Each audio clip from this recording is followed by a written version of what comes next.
প্রদান করার জন্য বিনীতভাবে অনুরোধ করছি জনাব পিন্টুধারী। এর দশক পর্যন্ত আমাদেরকে সার্বিক সহযোগিতা করবে যারা বিএনপির নির্দেশনায় আইনশৃঙ্খলা করার বিজ্ঞ করেছে কিনা সব সময় আমাদের সাথে যোগাযোগ রাখে।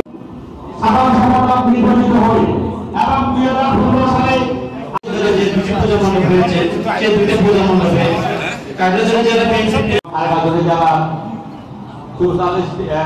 62 মন্দিরের শুভেচ্ছা এবং নমস্কার রইল সবাইকে। আমরা গতবার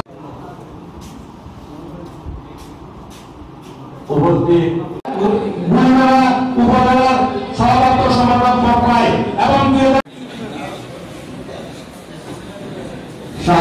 পরিষদের সভাপতির পক্ষ থেকে শারদীয় সমবেত সনাতন ধর্মের খাগড়াছড়ি জেলা এখানে এসেছে। আমরা শৃঙ্খলাভাবে পালন করার জন্য আজকে জেলা বিএনপির সাথে খাগড়াছড়ি জেলা বিএনপি ভদ্রকাল কপালিনী মত বিনিময় সভা সম্প্রদায়ের পাশে থাকার জন্য সিমন চৌধুরী সাধারণ সম্পাদক দুর্গাপূজা উদযাপন পরিষদ সকলের সম্মিলিত সহযোগিতা চাচ্ছি। ইতিমধ্যে উপজেলা পূজা আমরা কিন্তু আমাদের উৎফুল্লভাবে আমাদের কাজকর্ম আমরা করে যাচ্ছি। আওয়ামী লীগ আমরা করে থাকি করছি বড় ব্যাপার নাই।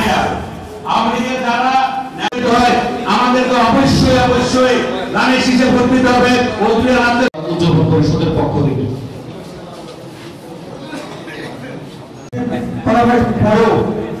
আগামীকাল আমরা আমাদের আমার বক্তব্য এখানে আমি শেষ করছি। ধন্যবাদ সবাইকে।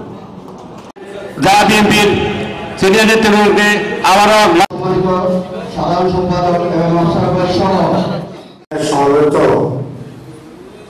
সনাতন ধর্মের ভাই বোনেরা এবং উপজেলা বিএনপির আমন্ত্রিত নেতৃবৃন্দ, জেলা বিএনপির নেতৃবৃন্দ, উপজেলা অঙ্গ সংগঠনের নেতৃবৃন্দ, তাদের সবাইকে আমার শুভেচ্ছা ও সালাম রইল। আজকে আপনারা যে উদ্দেশ্যে বসেছেন বা আমি যে উদ্দেশ্যে অংশগ্রহণ করেছি এই বিষয়ে আপনাদের বিস্তারিত আলোচনা আশা করি ইতিমধ্যে হয়েছে। আমার তেমন কিছু বলার নেই।